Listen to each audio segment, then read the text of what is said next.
Shalom bien-aimés dans les Seigneurs, je vous salue au nom puissant de Jésus-Christ de Nazareth. Je suis dans la joie, bien-aimés, de venir dans vos maisons afin que nous puissions partager la parole du Seigneur de ce soir. Mais avant de commencer, je veux t'inviter de prier ensemble avec moi. Seigneur Dieu Tout-Puissant, Dieu de la Bible, Créateur du ciel et de la terre, merci pour ces moments que tu nous accordes, ô Dieu, afin que tu puisses nous parler au travers de ton esprit. Seigneur, que ton esprit prenne contrôle de toutes choses, du début à la fin. Parle-nous dans le nom puissant de Jésus. Que celui qui va, Seigneur Dieu, écouter ce message, qu'il puisse augmenter une connaissance, qu'il puisse, Seigneur Dieu de gloire, comprendre quelle est ta pensée. Merci, tendre Père, que tout ce qui n'est pas de toi s'éloigne loin de nous dans le nom puissant de notre Seigneur Jésus-Christ de Nazareth, que j'ai ainsi prié. Amen. Bien-aimés, nous savons, depuis la semaine dernière, nous avons commencé un thème très important qui est le temps de la grâce. On avait parlé de la première partie et aujourd'hui, comme j'avais par la grâce de Dieu, promis qu'on allait parler du comportement que nous devons avoir tout au long de cette période, de ce temps de la grâce. Qu'est-ce qu'un chrétien doit faire? Comment il doit se comporter face à ces temps de la grâce?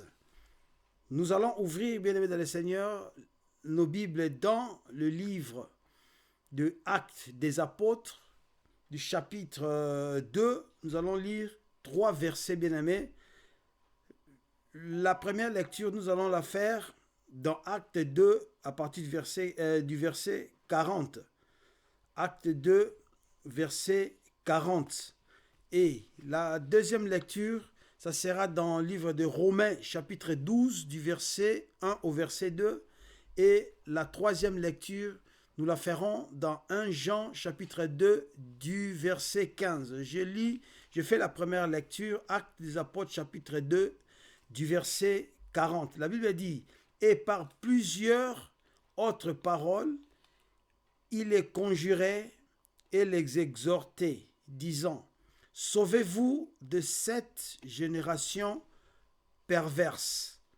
Sauvez-vous de cette génération perverse. » Deuxième lecture, c'est dans Romains chapitre 1 du verset 1 au verset 2. La Bible dit, « Je vous exhorte donc, frères, par les compassions de Dieu, à offrir vos corps comme un sacrifice vivant, saint, agréable à Dieu, ce qui sera de votre part un culte raisonnable. » Verset 2. « Ne vous conformez pas au siècle présent, mais soyez transformés par le renouvellement de l'intelligence. » Le verset 2 qui nous intéresse beaucoup, qui nous dit, « Ne vous conformez pas au siècle présent, mais soyez transformés par le renouvellement de l'intelligence. » 1 Jean chapitre 2, 1 Jean chapitre 2 du verset 15. 1 Jean chapitre 2 du verset 15. La Bible dit,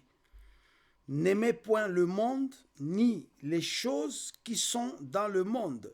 Si quelqu'un aime le monde, l'amour du Père n'est point en lui. N'aimez point le monde, ni les choses qui sont dans le monde. Si quelqu'un aime le monde, l'amour de Dieu, du Père, n'est point pour lui. » Bien-aimés dans le Seigneur, comme nous avons dit, on a posé la question, ou on a dit on a posé la question pour savoir quel sera le comportement d'un chrétien ou d'un croyant, celui qui croit en Christ, celui qui a Jésus-Christ comme son sauveur, son Seigneur dans sa vie, qui croit en Dieu, et quel sera le comportement pendant tout ce temps de la grâce. Nous avons lu dans Actes chapitre 2 du verset 40 que l'apôtre Pierre, après avoir sorti du chambre haute lorsqu'ils ont reçu le Saint-Esprit le jour de la Pentecôte, il a prêché. La Bible dit que pendant qu'il prêchait, il y avait toute une grande foule des gens, plus de 3000 personnes qui se sont convertis. La Bible déclare que les gens, après avoir après avoir entendu les paroles qui sortaient de la bouche de Pierre, ils étaient vraiment frappés de cette doctrine, frappés de cette parole, et ils ont posé la question à Pierre, frère, qu'est-ce que nous pouvons faire? Qu'est-ce que nous pouvons faire? Au verset 37, la Bible dit, après avoir entendu ce discours, ils eurent le cœur vivement touché et ils dirent à Pierre et aux autres apôtres, hommes frères, que ferons-nous? Et en ce moment-là, Pierre maintenant, il dit au verset 38, repentez-vous et que chacun de vous soit baptisé au nom de Jésus-Christ à cause du pardon de vos péchés, et vous recevrez le don du Saint-Esprit. 39 dit, car la promesse est pour vous, pour vos enfants et pour tous ceux qui sont au loin, et au grand nombre que le Seigneur notre Dieu les appellera, comme toi et moi. Et maintenant au verset 40, il dit, et par plusieurs autres paroles, il conjurait et les exhortait, disant, sauvez-vous de cette génération perverse. Donc, le comportement, c'est que nous devons faire pendant tout au long de cette période où le temps de la grâce que le Seigneur nous a accordé, parce que nous avons dit que le temps de la grâce, c'est un moment où le temps où le Seigneur nous a accordé afin de nous repentir, afin de changer notre mode de vie, afin de nous préparer pour l'enlèvement. Mais pour être enlevé ou un comportement que nous devons afficher, ce n'est que de nous préserver ou de nous sauver de cette génération qui est une génération perverse. Donc, nous avons vu, bien aimés dans le Seigneur, nous avons vu dans Romains chapitre 12, toujours l'apôtre Paul dit que ne vous conformez pas au siècle présent. C'est-à-dire, nous ne pouvons pas marcher par rapport selon le siècle présent, selon le train de ce monde. Donc, par rapport comme l'apôtre Pierre nous a dit de nous sauver de cette génération perverse, c'est la même parole que l'apôtre Paul a dit de ne pas nous conformer au siècle présent. Et au même 1 Jean chapitre 2 verset 15, il a dit, n'aimez point le monde ni les choses qui sont dans le monde. Dans le comportement que nous devons afficher, comme nous devons faire tout au long de ce temps de la grâce, de ne pas nous conformer au siècle présent et de ne pas aimer le monde et tout ce qui est et ceux qui sont dans le monde. Donc, n'aimez pas le monde, c'est-à-dire tout ce que nous voyons tout autour de nous, tout ce qui se passe, le comportement de ce monde. Lorsqu'on parle du monde, on parle des hommes. Bien aimé le Seigneur, et nous allons essayer de parler, c'est par là maintenant, nous allons essayer de développer ce mot, ce temps, quoi ça nous allons maintenant développer ce qu'on appelle une génération perverse. C'est que l'apôtre Paul nous a exhorté, il nous a dit de nous sauver de cette génération perverse. Or, nous allons essayer de voir une génération par définition, une génération, c'est une descendance. Une génération, je vais donner au moins trois exemples, trois définitions. Lorsqu'on parle d'une génération, on parle d'une descendance ou la postérité. Une descendance ou la postérité. Et la postérité, c'est quoi? La postérité, c'est une suite de personnes d'une même origine, en d'autres termes, une lignée, une progéniture, un rejeton, un successeur, ou viennent d'un même ancêtre, c'est-à-dire la descendance qui vient d'un même ancêtre, c'est-à-dire il y a une personne qui a commencé cette génération. Et la deuxième définition, nous allons définir une génération comme espace de temps qui sépare chacun de degrés de filiation. Troisième définition, c'est ensemble, troisième définition, c'est l'ensemble des gens vivant dans le même temps, ayant à peu près du même âge. Nous allons voir, Bien-aimés dans le Seigneur, essayez de voir dans la Bible par rapport aux définitions que nous avons données, qui nous parlent de génération. Nous allons voir, si nous regardons dans Genèse chapitre 25, Genèse chapitre 25, Genèse chapitre 25, du verset 12, Genèse 25, du verset 12, la Bible dit, « Voici la postérité d'Ismaël, fils d'Abraham, qu'Agar, l'Égyptienne, servante de Sarah, avait enfanté à Abraham. Voici les noms des fils d'Ismaël. » Maintenant, là, à partir du verset 13, on commence de nous citer le nom de tous les enfants d'Ismaël. D'Ismaël et les fils et de ses petits-fils. Donc, nous voyons tous ces noms qu'on a cités là. Si tu lis jusqu'au verset 18, on a cité les noms des descendances d'Ismaël. C'est ça la postérité, ou c'est ça la génération, cette génération-là, c'est ça la postérité d'Ismaël. Au verset 19, on nous parle maintenant de la postérité, ou la génération, la postérité d'Isaac. Au verset 19, on dit, « Voici la postérité d'Isaac, fils d'Abraham. Abraham engendra Isaac. Isaac était âgé de 40 ans quand il prit une femme, Rebecca, fils de Bethuel. » Et nous allons voir qu'il commence maintenant à citer le nom de fils d'Israël, d'Isaac. On parle de Jacob.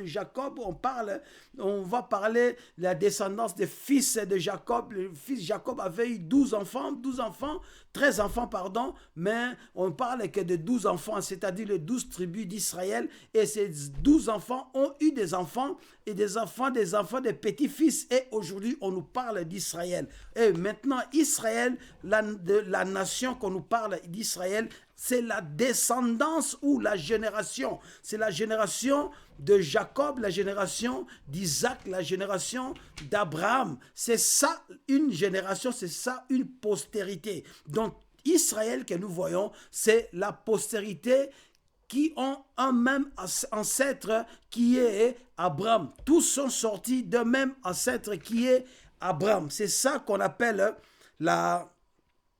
une postérité ou une génération. Maintenant, on nous dit, si nous lisons Exode chapitre 1 du verset 6, on nous parle de Exode 1, chapitre 6. Qu'est-ce que la Bible nous dit? La Bible nous dit, Joseph mourut, ainsi que tous ses frères et toute cette génération-là. Par rapport à ce verset, la lecture que nous venons de faire, ça trait à ce qu'on appelle ensemble, une postérité qui est l'ensemble des gens vivant dans le même temps, ayant à peu près du même âge. Il est de ma génération. Donc tous ceux qui sont nés de l'an 70 sont tous de la même génération. Tous ceux qui sont nés de l'an 2000 jusqu'en 2000 sont tous de la même génération. C'est ça qu'on appelle une génération. Mais là, on dit une génération, on parle de la perverse. Une génération perverse. Une génération, lorsqu'on parle d'une génération perverse, le mot pervers veut dire méchant. Le mot pervers qui veut dire méchant, ou le mot pervers qui veut dire mauvais. Lorsqu'on parle d'une génération perverse, cela veut dire une génération mauvaise, une génération méchante. On parle d'un homme pervers, un homme méchant, un homme qui a un cœur mauvais. Il ne fait que penser mal, il fait que penser en mal. Lui, lorsque une personne qui a un cœur mauvais, un cœur pervers, un cœur méchant, c'est un homme, bien aimé, il fait que méditer le mal. Pour lui, le mal, c'est le bien. C'est un homme qui a un cœur méchant, un cœur mauvais, bien aimé dans le Seigneur. Si nous prenons l'exemple, nous sommes toujours dans la Bible, parce que il n'y a pas seulement notre génération ou la génération des apôtres, parce que c'est là maintenant, c'est la génération de l'apôtre Pierre, au temps de l'apôtre Pierre qu'il avait dit de se sauver de cette génération-là. Mais laisse-moi te dire que ce n'est pas seulement cette génération qui est une génération mauvaise. Je dirais que toutes les générations qui ont vécu sur cette terre jusqu'à notre génération, ce sont que des générations perverses. Ce sont que des générations qui sont méchantes, qui sont mauvaises. Je vais donner quelques exemples de générations dans la Bible, parce que nous devons toujours courir dans la parole de Dieu pour expliquer la parole. Parce que la parole de Dieu s'explique, s'interprète d'elle-même. Si nous allons dans Genèse du début, parce que la génération perverse a commencé au début, après la chute de l'homme, après la chute d'Adam et Ève, toutes les générations qui sont venues sont que il y a beaucoup plus aussi de générations perverses. Si nous lisons dans Genèse chapitre 4, Genèse chapitre 4 du verset 6, nous allons voir que là, on nous parlait de Caïn et Abel dans le verset 4. Mais au verset 6, la Bible dit, « Et l'Éternel dit à Caïn, pourquoi es-tu irrité? Et pourquoi ton visage est-il abattu? Pourquoi es-tu irrité? Et pourquoi ton visage est-il abattu? Certainement, si tu agis bien, tu relèveras ton visage. Et si tu agis mal, le péché se couche à la porte et ses désirs se portent vers toi. Mais toi, domine sur lui. » La Bible dit dans verset 16, si nous lisons verset 16 au verset 24, nous allons voir que, la Bible dit, nous allons voir que, excusez-moi, je continue, et nous allons voir, après avoir que Dieu dit comme ça, au verset 8, il dit, cependant Caïn adressa la parole à son frère Abel, mais comme ils étaient dans le champ, Caïn se jeta sur son frère Abel et le tua. Caïn se jeta sur son frère Abel et le tua. Vous voyez déjà, c'est là où qui a commencé une génération qui est mauvaise. Le cœur de Caïn déjà était rempli de haine, rempli de méchanceté envers son frère. Il a gardé cette haine. La fin, c'était quoi? Il a tué son frère. Donc Abel était la première personne sur la terre qui a goûté à la mort. Et Caïn était la première personne qui a été le meurtrier. Si nous descendons, nous allons voir par rapport à la génération ou à la descendance de Caïn, nous allons voir que même la génération de Caïn était une génération perverse. Si tu lis à partir du verset 16 jusqu'au verset 24, on nous parle aussi de la cinquième génération, de l'un des petits-fils de Caïn qui s'appelait Lémec. Lémec avait deux femmes. Je vais lire au verset 23. Lémec dit à ses femmes, Ada et Tila, écoutez ma voix, femme de Lémec, écoutez ma parole. J'ai tué un homme pour ma blessure et un jeune homme pour ma meurtrissure. Verset 24, la Bible dit, Caïn sera vengé 7 fois et Lémec 70 fois. C'était une génération. Si nous lisons, nous allons voir que Lémec était la cinquième génération de petits-fils ou de fils issus de Caïn. C'était une génération qui était mauvaise, une génération vraiment mauvaise. C'est une génération, si nous regardons même l'histoire, nous le verrons. Nous allons prendre un autre exemple, bien aimé dans le Seigneur, dans la génération de Noé. Dans la génération de Noé, il y avait aussi, si nous lisons dans Genèse chapitre 6, du verset 1 au verset 7, nous allons voir que même Dieu s'est lamenté, lorsque les hommes s'est multipliés sur la surface de la terre et que les anges sont descendus, ils ont vu de belles femmes et la Bible déclare qu'ils ont connu ces femmes. Et alors, le Seigneur dira ceci, lorsque les hommes eurent commencé à se multiplier de la surface de la terre et que des filles leur furent nées, les fils de Dieu virent que les filles des hommes étaient belles et ils prirent pour femmes parmi toutes celles qu'ils choisirent. Alors l'Éternel dit, mon esprit ne sera pas à toujours dans l'homme, car l'homme n'est que chair et ses désirs seront de 120 ans. Si nous descendons, nous verrons que le Seigneur dira, l'Éternel vit au verset 5 que la méchanceté des hommes était grande sur la surface de la terre. Vous voyez, la méchanceté des hommes était grande sur la surface de la terre et que toutes les pensées de leur cœur se portaient toujours, chaque jour, uniquement vers le mal. C'est ça le cœur d'un homme pervers, le cœur d'une génération perverse, une génération mauvaise. Donc même Dieu l'a constaté, même Dieu l'a remarqué et Dieu était affligé à son cœur. Dieu a regretté pourquoi il a créé l'homme. Parce que le cœur de l'homme s'est penché chaque jour. Si on dit chaque jour, donc de lundi au dimanche, s'est penché que vers le mal. L'homme ne faisait que penser au mal. C'est ça, bien-aimé dans le Seigneur, la pensée de l'homme. Il y a plusieurs exemples, bien-aimé dans le Seigneur, plusieurs exemples, même dans les temps d'Abraham. Dans Genèse, nous lisons dans Genèse 18, on nous parle de Sodome et Gomorrhe. Il y a à cause de la méchanceté de cette génération que l'Éternel a envoyé 2 anges pour la destruction, pour détruire Sodome et Gomorrhe. Mais avant de détruire Sodome et Gomorrhe, il avait fait grâce à une famille. Il avait fait grâce à une famille de Lot qui devait sortir de là.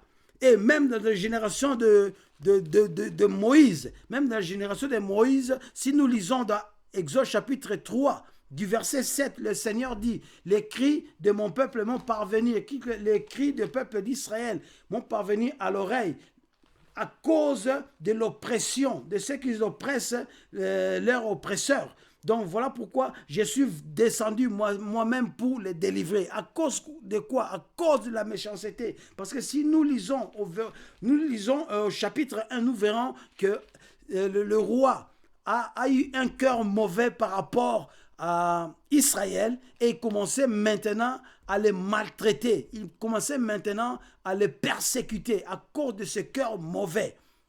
Et dans le temps de Jésus, pareil, lorsque le Seigneur est né, au temps d'Hérode, Hérode a tué des enfants. Cette génération-là, ils ont cherché à tuer, à détruire le Seigneur.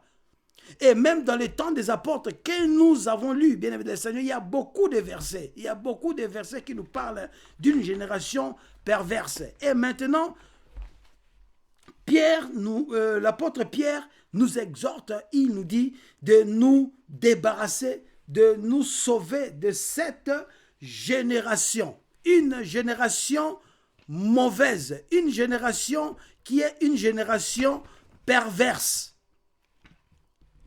Une génération perverse. C'est une génération mauvaise. Il dit sauvez-vous. Il dit sauvez-vous. Sauvez-vous de cette génération. Notre génération, bien-aimée, comme j'avais dit, cette génération, c'est une génération qui est une génération mauvaise.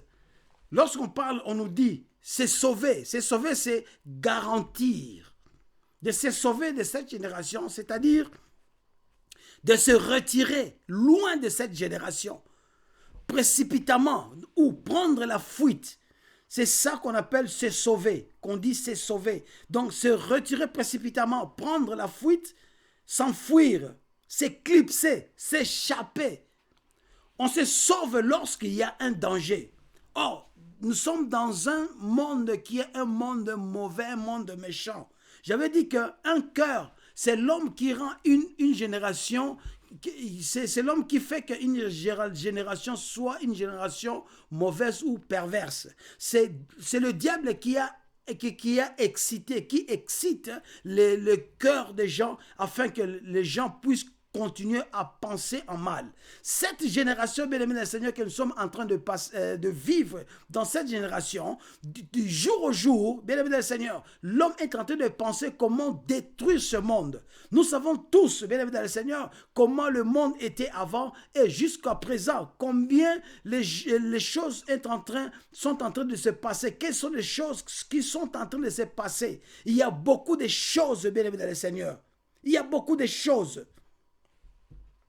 que nous devons et qui qui va nous demander de nous sauver. Si l'apôtre Pierre ou l'apôtre Paul ou l'apôtre Jean nous ont exhortés de nous séparer, de ne pas nous conformer de ce siècle présent, parce que ce siècle présent est un siècle mauvais qui cherche toujours à détruire. Or, l'homme est devenu ennemi de l'homme sur cette terre.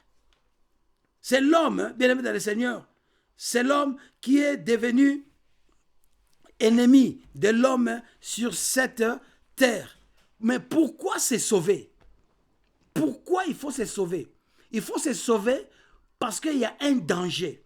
Le danger qui court dans ce monde, la façon dont la vie est dans ce monde, ça entraîne les gens en enfer, pour l'enfer. Le diable sait qu'il n'a pas beaucoup de temps. Voilà pourquoi il séduit ce monde. Le monde est séduit par le diable. Or, la séduction, bien-aimé le Seigneur, la séduction est l'arme efficace. L'arme que le diable utilise pour détruire le monde. Le diable détruit le monde par la séduction. C'est par la séduction, bien-aimé le Seigneur, qu'il est venu tenter Adam et Ève. Et il a reçu à le faire tomber. Pourquoi? Afin de le faire écarter loin de la présence de Dieu. Dans le mal que nous voyons, la vie qui est dans ce monde, bien dans le Seigneur, c'est afin d'écarter les gens loin de Dieu et d'attirer les gens vers le monde des ténèbres, vers la vie de péché pour qu'ils finissent en enfer. C'est ça le but, bien-aimé dans le Seigneur. C'est ça le but.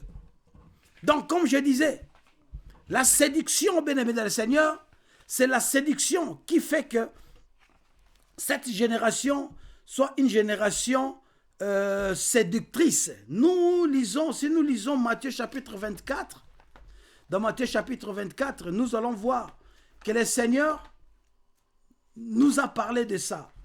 Le Seigneur nous a mis en garde. Matthieu chapitre 24 du verset 1. Matthieu 24 du verset 1. Matthieu 24 du verset 1, nous connaissons bien aimé dans le Seigneur ce passage. La Bible dit, comme Jésus s'en allait au sortir du temple, ses disciples s'approchèrent pour lui en faire remarquer ses constructions. Mais il leur dit, voyez-vous tout cela? Je vous le dis en vérité, il ne restera pas ici pierre sur pierre qui ne soit renversé. Deuxième point, bien aimé dans le Seigneur, pourquoi nous devons nous sauver de cette génération perverse? C'est parce que cette génération lorsqu'on parle de cette génération, on parle de ce monde. En d'autres termes, un monde pervers.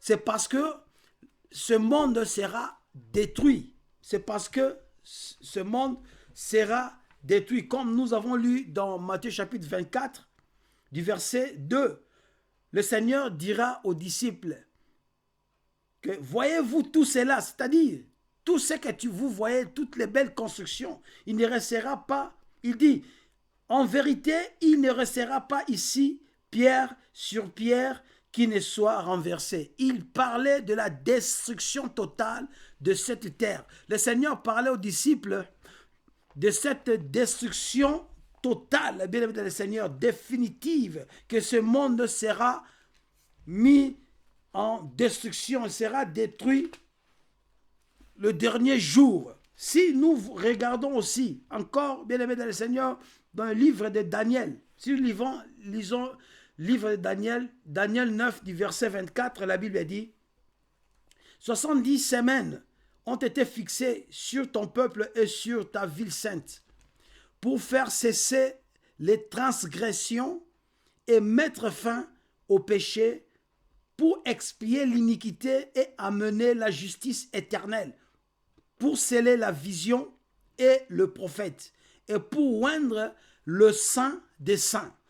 Là, maintenant, Daniel est en train de nous parler de ce que la sentence ou l'arrêt du Seigneur, depuis lorsque l'homme a péché, la décision prise du Seigneur, les 70 semaines que nous parle le prophète Daniel, les 70 ans que nous parle le prophète Jérémie, parce que c'est dans Jérémie 29, tout a commencé. Cette prophétie a été dite. Et à la fin des 70e semaine, par rapport au livre d'Apocalypse, nous allons voir qu'on nous parlera au chapitre 22, on nous parle au chapitre 21, je crois, du jugement dernier. Et après quoi, tout sera, tous les hommes de pécheurs, les hommes impies, le diable, tous ces acolytes seront jetés en enfer. Donc, le but de la destruction de ce monde, c'est pour faire cesser les transgressions, pour éliminer, effacer pour l'éternité le péché. Le péché ne va plus exister. Tous ceux qui sont dans le péché, tous ceux qui vont mourir dans le péché, tous ceux qui vont rater l'enlèvement et qui vont se retrouver en enfer, ils vont se retrouver en enfer. Et le péché ne sera plus, parce que c'est lui qui séduit le monde, le diable, le serpent ancien, le dragon. Il sera jeté en enfer pour l'éternité et on va vivre dans la paix pour l'éternité. Voilà pourquoi il a dit pour expier, pour cesser les transgressions et mettre fin au péché, pour expier l'iniquité et mettre la justice éternelle. C'est-à-dire pour que nous puissions vivre dans la paix du Seigneur, pour vivre dans la paix du Seigneur, bien-aimé dans le Seigneur. C'est ça le but aussi, pourquoi nous devons nous sauver de cette génération perverse. Alors, je disais que, bien-aimé dans le Seigneur, que ce monde, sa destruction, c'était à partir de la séduction. Oh, la séduction, c'est l'arme que utilise le diable pour détruire. Ce n'est que la destruction. Pardon, la séduction. Ce n'est que la séduction. Il a tenté même à venir séduire le Seigneur. Nous connaissons l'histoire, la tentation de notre Dieu, de notre Seigneur Jésus-Christ. Quel est le Seigneur? Et le diable n'a pas parvenu à faire tomber Jésus-Christ. C'était toujours par la séduction. Il est venu avec la séduction, toujours la séduction dans Matthieu chapitre 4. Bien-aimés dans le Seigneur, Matthieu chapitre 4, on nous parle de la séduction. Nous connaissons ces versets, bien-aimés. Matthieu chapitre 4. Dans Matthieu chapitre 4, on nous parle de tentation de Jésus-Christ. Que le diable, si tu lis à partir du chapitre 4, verset 1 jusqu'au verset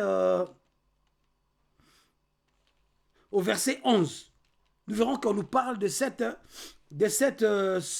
séduction. Heureusement, notre Seigneur et Dieu était 100% homme, 100% Dieu. Et il n'a pas été vaincu. Mais il n'a pas été vaincu, mais c'est le diable qui a été vaincu. Il a été tombé avec sa séduction. Il est parti avec son esprit séducteur. Et cet esprit séducteur, c'est ce qu'il utilise jusqu'à présent pour détruire le monde. Alors, lorsque il est venu avec la séduction, c'est-à-dire lorsque le diable apparaît pour séduire, il vient comme le serpent. On l'appelle serpent ancien. Le séducteur, serpent ancien, c'est le diable. Il vient, bien aimé le Seigneur. Maintenant, je vais nous dire qu'est-ce qu'il est en train de faire dans ce monde. Pour séduire ce monde, il nous séduit, bien aimé, par la mode. Il nous séduit par la mode. Lorsqu'on parle de la mode, on voit l'habillement, on voit la beauté, c'est-à-dire les produits cosmétiques, ainsi de suite, de maquillage, les coiffures, tout cela, bien aimé dans le Seigneur, c'est dans la séduction. C'est dans la séduction qu'il vient. Alléluia. Et il vient séduire par le plaisir. Lorsqu'on parle de plaisir, on voit la musique mondaine, on voit la drogue, on voit beaucoup de choses, bien aimés dans le Seigneur. Nous allons développer tous ces points. Lorsqu'on parle de sa séduction, il vient séduire le monde par la cinématographie. On voit la cinématographie, on voit des théâtres, on voit des films, des cinémas. Bien aimé, il nous séduit. Il séduit le monde par le média, c'est-à-dire les réseaux sociaux. Il utilise ses armes pour séduire. Bien aimé dans le Seigneur, pour aujourd'hui, je suis arrivé à la fin. Et prochainement, je crois, nous allons maintenant commencer à développer comment il séduit. Comment le diable, nous allons voir comment le diable séduit la terre. Nous allons parler pour le premier point, la séduction qui vient par la mode. Nous allons essayer de voir prochainement, nous allons parler de la mode. C'est la mode qui séduit, bien aimé dans le Seigneur. C'est une industrie, bien aimé, qui est puissante sur cette terre, qui séduit aussi, qui séduit la terre, qui amène les gens hors la pensée de Dieu. Nous allons voir, bien aimé le Seigneur, lorsque nous allons parler de cette définition, que l'homme lui-même a défini la mode. Nous allons voir beaucoup de choses, bien aimé, et je t'invite, bien aimé, de ne pas rater, de ne pas manquer le